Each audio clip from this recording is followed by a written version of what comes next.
من داخل قصر الشعب من منتدى الاستثمار السعودي السوري.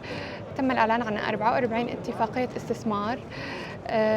في كذا اتفاقية، بس من أكثر الاتفاقيات يلي جذبتني أو حبيتها، أو من أكثر المشاريع يلي حبيتهم، هو مشروع مترو دمشق يلي رح يمر كل دمشق. هذا هو مشروع مترو دمشق. في كمان مجمع الأمويين السياحي، كمان مشروع مميز. في العديد من المشاريع محافظات تانية، ولكن هدول يلي تم طرحهم هلأ ولفتوا نظري وحبيت شاركهم معكم. خلينا نشوف مع بعض. هذا هو منتجع الأمويين السياحي.